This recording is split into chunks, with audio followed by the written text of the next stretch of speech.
శనగ కవచముని సలసలా వేగుచో కడుపులో రసనాడి కదలసాగు.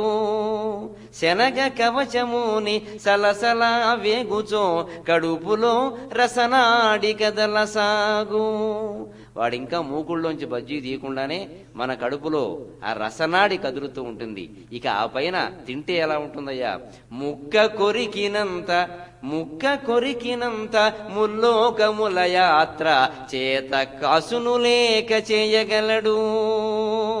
ఖర్చు లేకుండా 3 లోకాలు తిరిగి రావాలంటే ఒక్కసారి ఆ కారం బజ్జీ తింటే చాలండి. డబ్బులు ఖర్చు లేకుండా యాత్ర అంతా చేయొచ్చును.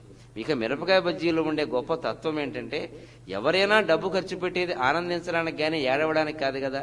కానీ మిరపకాయ బజ్జీ మాత్రం ధనము వెచ్చించి కన్నీళ్లు కొనగజేయు మిరప బజ్జీల రుచిని నే మరువలేను.